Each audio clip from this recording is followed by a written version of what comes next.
Dzogchen Today podcast. Bienvenue sur le podcast de Dzogchen Today.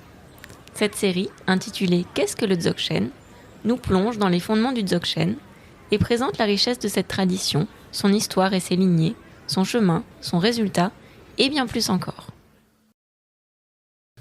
Bienvenue à toutes et à tous et merci d'être avec nous. Je suis Nils, votre hôte, et aujourd'hui, dans ce 3e épisode de la série « Qu'est-ce que le Dzogchen ?», nous allons aborder la question de la tradition du Dzogchen. Nos invités sont Philippe Cornu et Damien Brohon. Bonjour. Bonjour. Merci beaucoup d'être avec nous. Nous sommes très heureux de vous recevoir pour cet épisode. Merci de l'invitation. Avec plaisir. Philippe Cornu, vous êtes professeur en sciences des religions à l'Université catholique de Louvain en Belgique, où vous enseignez le bouddhisme. Vous êtes également auteur et traducteur de tibétain. Et Damien Brohon, vous êtes enseignant en art, artiste et auteur. Vous enseignez également le bouddhisme depuis de nombreuses années dans les pays francophones, dans différents cadres. Tout à fait. C'était pour vous présenter brièvement. Et donc maintenant, nous allons attaquer le vif du sujet et on va parler de la tradition du Dzogchen. Et tout d'abord, en quoi est-ce qu'on peut dire que c'est une tradition ? Alors, est-ce une tradition ? D'abord, la question, c'est le mot tradition. Qu'est-ce que ça veut dire ? Parce que souvent, le mot tradition, à l'heure actuelle, n'a pas toujours bonne presse. Les gens trouvent c'est traditionnel. Ça veut dire vraiment assez lourd, pesant, etc. C'est péjoratif. C'est souvent péjoratif, mais c'est parce qu'on n'interroge pas le terme. Tradition, ça veut dire transmission. Donc, il y a quelque chose à transmettre. Et c'est une transmission donc dans le temps, c'est-à-dire de génération en génération. Alors, ça peut être la transmission d'un savoir. Ça peut être la transmission d'un artisanat, mais ça peut également être la transmission d'un contenu spirituel. Et là, en l'occurrence, évidemment, dans le cas du Dzogchen, c'est un contenu spirituel dont il s'agit. On parle de la nature fondamentale de l'esprit, la nature primordiale de l'esprit. Et c'est quoi cette nature primordiale de l'esprit ? Tout simplement quelque chose qui est de la nature de l'esprit, en effet, mais qui transcende notre esprit habituel, qui va au-delà. Donc, s'il y a un aspect de transcendance, c'est quelque chose qu'on ne peut effectivement transmettre qu'avec un certain nombre d'éléments de forme et de contenu. Et c'est de cette manière-là qu'on va vraiment prendre soin de ce qui doit être transmis. Donc, on peut dire qu'effectivement, c'est une tradition, dans ce sens-là. C'est-à-dire qu'il y a vraiment quelque chose où il y a à la fois des personnes qui vont être capables de transmettre et des personnes qui vont être capables de recevoir et qui vont ensuite pouvoir devenir des transmetteurs. Donc, il y a une notion d'être vivant, en fait, dans cette tradition. Enfin, tout à fait. C'est quelque chose de vivant. Oui, il y a une citation du musicien Gustav Mahler qui me vient à l'esprit, qui dit que la tradition, c'est transmettre non pas les cendres, mais le feu. Et si on reprend cette image, quel est ce feu ? Ce feu, c'est une perception directe de la nature de la réalité. Et c'est précisément ça, ce qui est transmis dans la tradition du Dzogchen. Ce que le maître transmet à son disciple, c'est cette perception directe qui est de l'ordre de, on pourrait dire ça comme ça, de l'intrasubjectivité, c'est-à-dire que l'un et l'autre se retrouvent dans cette expérience à la première personne, directe, sans médiation conceptuelle, de la nature de la réalité. C'est vraiment ça qui est transmis dans cette tradition du Dzogchen. Et est-ce que c'est la même chose qui est transmise dans d'autres traditions ou est-ce que c'est vraiment une spécificité ? Quel est le point commun en fait entre les différentes traditions, s'il y en a un, et avec la tradition du Dzogchen notamment ? Comment ça s'inscrit ? Je dirais que c'est une histoire d'immédiateté peut-être dans le Dzogchen, dans le sens où quand justement la transmission a lieu entre un maître et des disciples ou un disciple, en fait c'est une transmission directe. Et ça veut dire quoi ? En fait, en réalité, c'est quelque chose qui est déjà dans le disciple, mais qu'il ignore.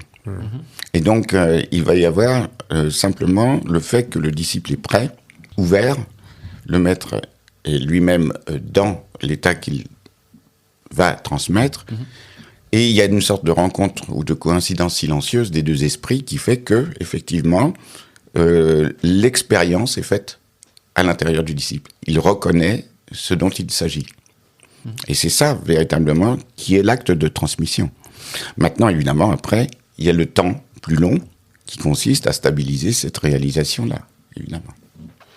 Oui, c'est ça. Le Dzogchen est très direct. Tandis que d'autres approches, d'autres traditions seront peut-être plus graduelles et peut-être plus basées sur l'esprit ordinaire, qu'on appelle Sem en tibétain, et une purification, pacification de celui-ci, graduelle, tandis que l'approche qui est propre au Dzogchen, c'est de fonder cette transmission sur Rigpa, c'est-à-dire la nature de l'esprit.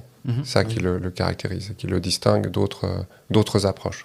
C'est comme si on ouvrait la porte sur le trésor et on voit le trésor qui est derrière la porte. Après, que la porte se referme, c'est à cause de nos habitudes, de nos façons habituelles de fonctionner, etc. C'est pas que la porte se referme, c'est que c'est nous qui la refermons par distraction, etc. Mais on l'a vu. Et ça, c'est fondamental, dès le départ. Et ça, généralement, les traditions nous parlent de quelque chose qu'il faudra voir plus tard, quand on aura vraiment les fruits de la pratique. Là, on a déjà cette expérience première. D'accord. Donc il y a bien quelque chose qui est transmis, donc il y a une continuité dans le Dzogchen.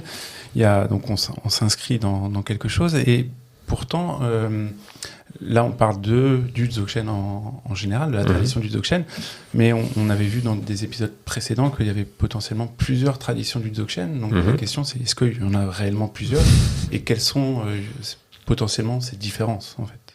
Il y en a plusieurs qui ont toutes la même source, qui est précisément la nature de l'esprit. Après, dans le déploiement, dans le temps et dans l'espace de cette réalisation, il y a deux grands courants de transmission qui sont le Bön, qui est une religion ancienne du Tibet, qui semble avoir des origines plus larges en Asie centrale. Je laisserai Philippe en parler davantage. Et puis, une autre tradition qui est liée à l'école Nyingma, dans le cadre du bouddhisme. Voilà, ça fait deux grands courants. Oui, Philippe, du coup... Sur le Bön, alors donc, le Bön se veut une tradition assez ancienne.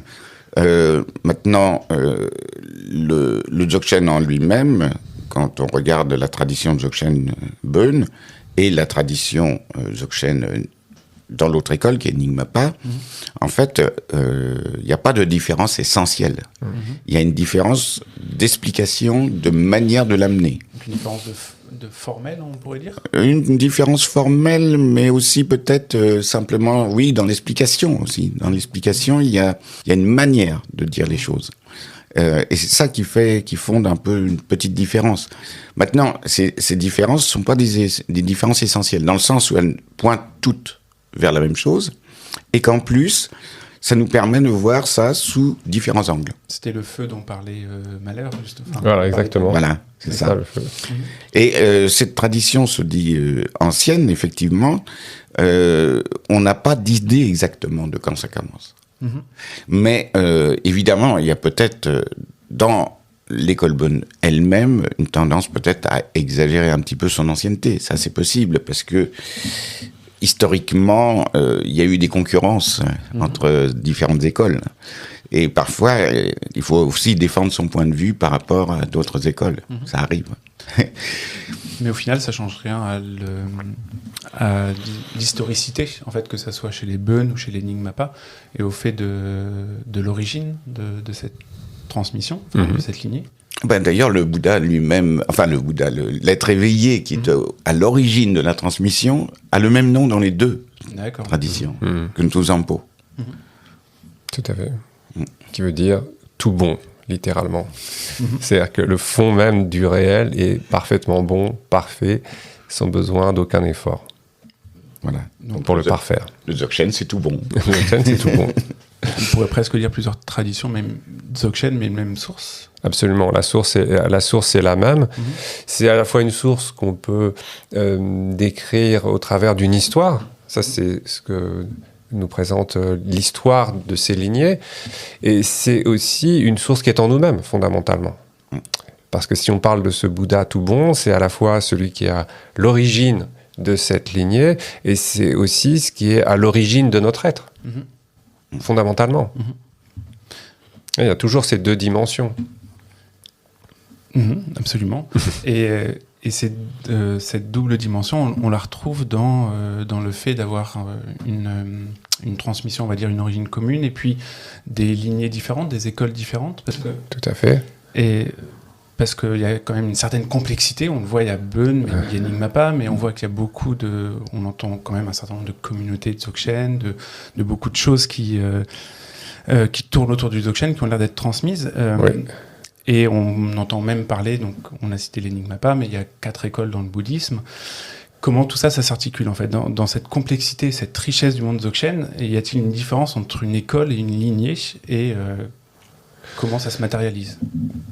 On pourrait dire que la richesse, la complexité est liée aux êtres, mais que le fond reste toujours tout à fait simple et sans aucune complexité. C'est simplement les êtres qui ont des besoins, des propensions différents et pour qui l'enseignement se déploie de différentes façons. Donc cette richesse, on peut déjà, avant d'entrer dans les détails de ce qu'est cette richesse est nécessitée par on pourrait dire par la compassion et la nécessité que chaque être trouve un enseignement qui corresponde à ses circonstances, à sa mentalité, au temps et à l'espace dans lequel il s'inscrit lui-même. Donc c'est ça qui explique cette très grande richesse. Donc c'est lié aux êtres, mais c'est pas lié au fond. C'est pas lié au Bouddha primordial, on pourrait dire. D'où les lignées. Parce qu'une lignée, finalement, c'est comment on peut passer cette transmission de l'absolu vers le relatif, c'est-à-dire nos conditions d'être. Et par conséquent, ça va passer par une succession de maîtres qui ont des disciples, et les disciples reprennent le flambeau génération après génération. Donc une lignée, effectivement, c'est disons, cet aspect vraiment de transmission humaine. Enfin, au début, ça dépasse l'humain, et ensuite, c'est vraiment dans l'humain que ça se passe. Enfin, des fois même, il y a peut-être d'autres êtres qui peuvent rentrer en jeu. Mais bon, ça, c'est encore une autre question. Mais disons qu'essentiellement, pour nous, c'est la lignée humaine qui va être essentielle. Donc on pourrait dire que dans le Dzogchen, chaque maître a sa propre tradition. Oui. Est-ce que ça serait correct de dire ça? Oui, c'est-à-dire qu'il s'inscrit dans une tradition. C'est-à-dire qu'il n'enseigne pas de sa propre initiative. Il enseigne ce que son maître lui a enseigné et qu'il a réalisé au point de pouvoir le transmettre lui-même. C'est important de comprendre ça, parce que c'est pas forcément dans ce cadre-là qu'on pense les choses, nous. Mais c'est ça, c'est ce feu qui est transmis de maître en disciple, de génération en génération. Et ce qui fait qu'un maître peut enseigner, c'est qu'il a la complète réalisation de ce qui lui a été transmis. Donc ce qu'il transmet, c'est pas juste des idées, des formes de pratique, des rituels, etc. C'est fondamentalement cette réalisation. Et donc on pourrait dire qu'il y a autant de lignées que de maîtres, ou de traditions que de maîtres. Comment ça se fonctionne? Parce qu'il y a quand même l'école Nyingmapa dans laquelle on parle du Dzogchen. Une école, c'est un ensemble de lignées. D'accord. Voilà. Donc, ça veut dire qu'effectivement, il y a des expressions différentes de la transmission, de la tradition, donc qui est transmise, et ça va donner des lignées différentes. Ça va être, et il va y avoir en plus 2 types de lignées. Des lignées orales de maître à disciple ininterrompues depuis le départ jusqu'à maintenant, et puis des lignées qui sont abrégées, comme on le dit, c'est-à-dire en fait des textes ou des enseignements qui ont été dissimulés à une certaine époque et qui sont redécouverts ensuite. Et ce sont des textes trésors, comme on dit, les termas. Et là, il y a une lignée terma qui est raccourcie, évidemment, puisque, par exemple, si on reçoit la transmission d'un terton, il y en a à l'heure actuelle, eh bien, en fait, on reçoit la transmission qui vient, par exemple, de Padmasambhava, on la reçoit en 2e ligne, après le terton. Ça veut dire que finalement, entre Padmasambhava et soi, il n'y a qu'une seule personne, ce qui est quand même assez remarquable. Alors que normalement, il devrait y avoir une 50aine ou une 60aine de maîtres. Voilà, et donc cette transmission longue, orale, ça s'appelle la lignée Kama. Voilà. Ka étant la parole. D'accord. Et on retrouve, vous disiez Philippe que on avait plusieurs lignées dans une école, mais est-ce qu'un maître il peut être détenteur de plusieurs lignées? Comment ça se joint? Et puis j'imagine un maître qui est un terton, un découvreur de trésors, il s'inscrit lui-même aussi dans d'autres lignées. Oui, alors c'est là où il y a une complexité, en effet. C'est ça. C'est que un terton, évidemment, peut s'inscrire lui-même dans une lignée. hein, ou même dans plusieurs lignées. Alors, donc effectivement, la question, oui, on peut être détenteur de plusieurs lignées. Il y a des grands maîtres qui sont détenteurs de X lignées. C'est des grands transmetteurs, en quelque sorte. D'ailleurs, quand on les voit, ces maîtres, ils viennent pour transmettre. Et le suivi va être donné par des maîtres plus d'une lignée donnée. D'accord. Souvent. Hein. Donc, il y a cet aspect-là. Donc, ensuite, le Terton lui-même, en découvrant un trésor spirituel, un terma, va devenir, à l'origine, lui, le détenteur de ce terma, et donc il va transmettre à ses disciples son terma, ça va faire une lignée supplémentaire. Tout à fait, voilà, on peut penser à des grandes figures comme Khyentse Wangpo, par exemple, qui était détenteur de très nombreuses lignées, et non pas qu'il ait tellement besoin de ça pour sa propre réalisation, mais c'est encore une fois une activité par compassion pour les besoins des êtres, et pour préserver ces différentes lignées, en sachant que ça allait aider tel ou tel type de pratiquants sur leur chemin. Et ça fonde ces ensembles de cycles de trésors. Ensuite, on les retrouve, ça forme comme des écoles un petit peu. Je pense au trésor du Nord notamment, ou au trésor ce qu'on appelle les trésors du Nord ou les trésors du Sud. C'est pas des écoles véritablement. Parce que les écoles, il faut garder le terme peut-être pour les grands ensembles qui ont un style particulier. Parce que les écoles, en fait, elles ne vont pas concerner seulement le Dzogchen. Elles vont avoir aussi d'autres enseignements. Des enseignements philosophiques pour lesquels elles ont une préférence, une façon de dire les choses, etc., qui sera différente d'une autre école. D'accord. Et puis, aussi tout un cursus, par exemple, tantrique, qui va aussi avoir des préférences selon les écoles. Et donc, une école, c'est cet ensemble-là. D'accord. Alors que les lignées, c'est des lignées d'un enseignement bien particulier, souvent. Voilà. Donc, des lignées du Dzogchen, des lignées tantriques. Voilà. D'ailleurs, peut-être là, on peut venir sur ce point. Il y a aussi la question du rapport au sein de ces lignées ou écoles, selon les cas, entre l'enseignement Dzogchen proprement dit et tout le reste. Par exemple, si on prend la lignée du Longchen Tik, il y a le Dzogchen qui est véritablement central. Qui est un cycle terma. Voilà, qui est un cycle terma, qui s'origine chez Jigme Lingpa, mais qui est entouré de tout un accompagnement Vajrayana. Tandis que la tendance, peut-être chez les Bön, ce sera d'une approche plus directe et plus décorrélée entre le Vajrayana et le Dzogchen. Ah oui, ça c'est clair que chez les Bonpo, en tout cas chez certains grands maîtres Bonpo actuels, le choix est vraiment de décorréler effectivement le Dzogchen des tantras. Peut-être aussi parce que les Occidentaux leur ont demandé d'enseigner le Dzogchen. Et du coup, ils le font. Et alors que chez l'Enigma, on va avoir beaucoup plus, généralement, l'accompagnement tantrique, toujours, qui est assez développé. On voit que c'est relativement justement riche et complexe, pour reprendre les termes il y a quelques minutes. Mais tout ça, ça nécessite des garants, j'imagine. Tout à fait. Des personnes qui vont pouvoir garantir que la tradition du Dzogchen se perpétue. Vous avez cité Jamyang Khyentse Wangpo, Damien, tout à l'heure. Est-ce que vous pouvez nous en dire un peu plus, pas sur Jamyang Khyentse Wangpo peut-être, mais sur ce que sont ces garants? C'est les détenteurs de la lignée. C'est-à-dire, c'est ceux qui ont reçu cette transmission et qui sont garants de son authenticité.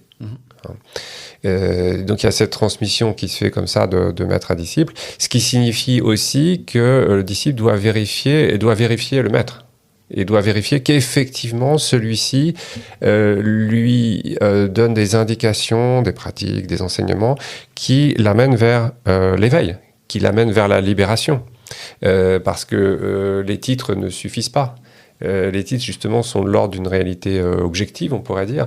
Et ce qui est important, c'est ce qui se passe pour soi. C'est la réalité de ce qui est vécu et reçu par le disciple. Donc, chacun a une responsabilité, en fin de compte, dans cette transmission.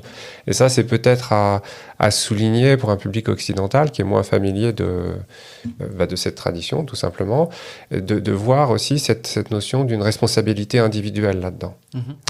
Ce qui garantit qu'un maître est authentique, c'est pas simplement qu'il soit détenteur de tel ou tel titre, c'est de voir ce qui se passe en soi. Donc il y a des titres Bien sûr, il y a des titres D'accord. qui sont la façon traditionnelle de présenter les choses. Tibétaine. Voilà, tibétaine, hein, c'est l'inscription comme ça dans un fonctionnement, une culture aussi, on pourrait dire. Et puis, il y a après la vérification par soi-même, qui est très importante. Et par exemple, au niveau de la transmission, puisqu'on parle de la transmission, il faut s'assurer que la transmission est acquise et faite pour passer à la génération suivante. Donc, le maître transmet à un disciple qu'il connaît, dont il s'assure quand même qu'il a des qualités. Ensuite, le disciple lui-même doit pas seulement comprendre intellectuellement, il doit avoir l'expérience de ce qui est transmis, et il doit confronter ça. Normalement, traditionnellement, on dit, enfin par exemple dans la tradition Bumpo, on dit il faut qu'il confronte ça au texte, et ensuite d'aller voir le maître pour vérifier que son expérience est authentique. Et donc, c'est de cette manière, l'expérience que l'on fait soi-même, la vérification par rapport à ce qui est dit dans les textes, et le fait de valider avec le maître, qui fait que, voilà, là on n'est pas sur une voie de traverse. Bien. C'est très clair. Écoutez, je vous remercie beaucoup d'avoir été avec nous aujourd'hui et d'avoir pris le temps de participer à ce podcast.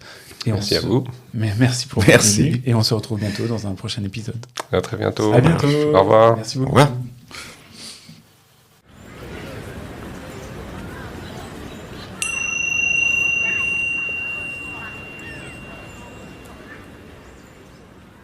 Si vous avez aimé cet épisode, n'hésitez pas à le dire en mettant un commentaire sur votre application podcast préférée et partagez-le avec vos amis. Nous serions ravis de recevoir vos retours à l'adresse podcast@dzogchentoday.org.